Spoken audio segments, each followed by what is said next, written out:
Welcome to the Paycheck Project. Don't forget to hit the like and subscribe button. You've probably seen it all over social media, and maybe your kids or nieces and nephews are doing it. It's the 100 envelope challenge. It's this viral trend that promises a huge savings boost. But if you're like me, the whole idea of stuffing over $5,000 in cash into a box in your closet, well, it feels a little reckless, right? So today, we're going to break down this whole phenomenon. We're going to re-engineer it into a pragmatic, secure strategy that's built for real life, not just for social media clicks. Okay, so let's start with the number that gets everyone's attention.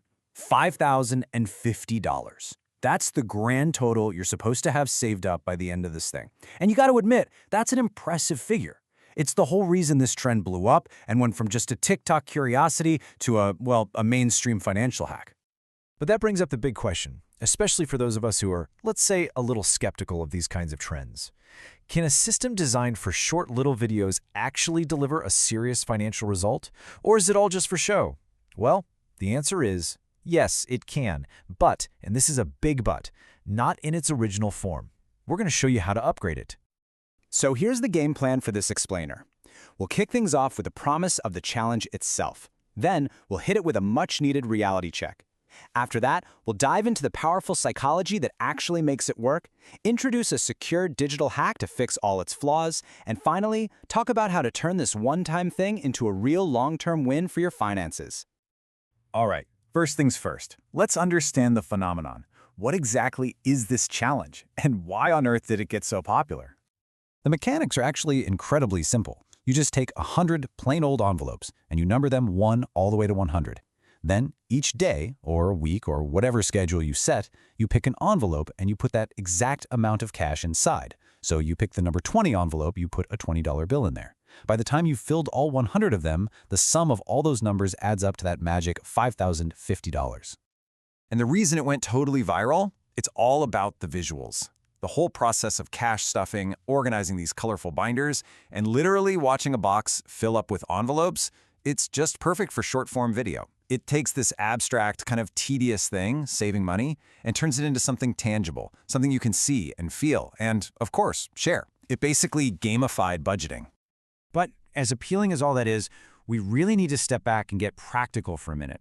Because this is where the original challenge starts to show some pretty serious cracks in the foundation. And hey, don't just take my word for it. Financial experts completely agree. While the idea itself is really motivating, the default method, trying to save over $5,000 in just 100 days, that is a major financial strain for almost everyone. Let's just look at the numbers and you'll see exactly why. Okay, now check this out, because this is where the whole thing tends to fall apart for people. If you do this sequentially over 100 days, the beginning feels like a piece of cake. You're saving an average of just $13 a day. But look at that final sprint.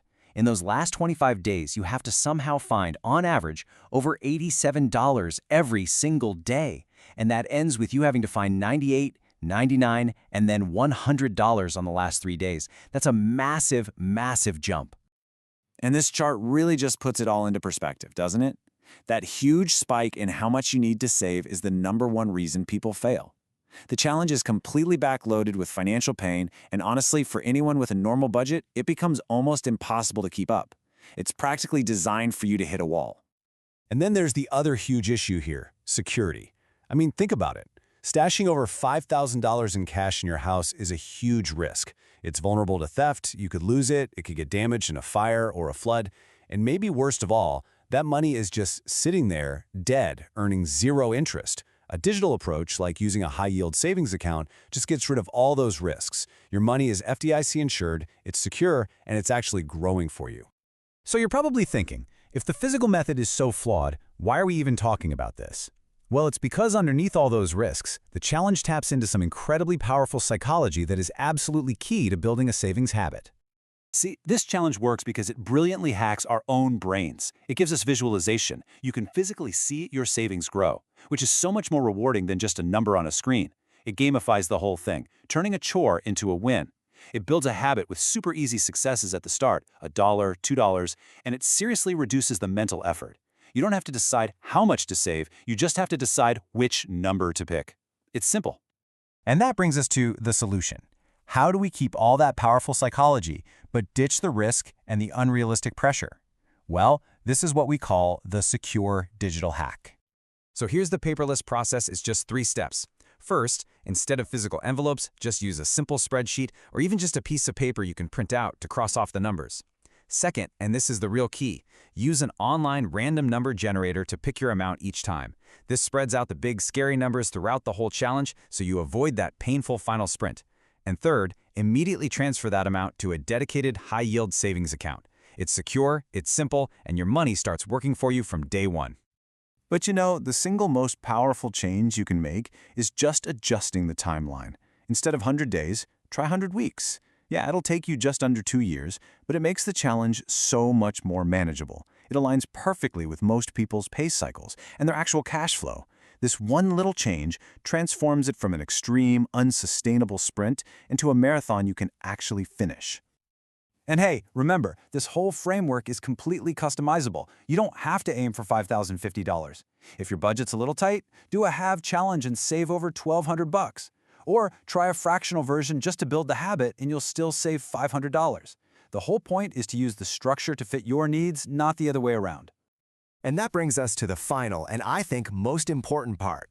This challenge isn't the end goal. It's a catalyst. Think of it as a tool to kickstart a powerful new financial discipline. Once you've actually saved that money, you've got this significant lump sum that can make a real, meaningful impact on your life. You can finally build a robust emergency fund. You could use it for a down payment, or, and this is one of the smartest moves you can make, you can use it to pay off that high-interest credit card debt. The money you save on interest alone can be a massive financial win. But, as the experts point out, the manual effort of these challenges, well, it just isn't sustainable in the long run. Their real value is proving to yourself that you can save consistently. The challenge is like the training montage in a movie. Now you need a permanent strategy for the main event. So, here it is, the crucial final step. You have to take the discipline you've built and make it automatic. Figure out your average contribution during the challenge. Maybe it was $50 a week. And then set up an automated transfer for that exact amount from your checking to your savings. That's how you convert a temporary hack into permanent financial health. You put it on autopilot. Ultimately, finishing this challenge isn't really just about the $5,050. It's tangible proof of your own capacity for consistent commitment. The money is great, don't get me wrong, but the self-discipline and the confidence you build, that's priceless. So the real question isn't whether you can finish the challenge, it's what are you going to do with that power once you have it?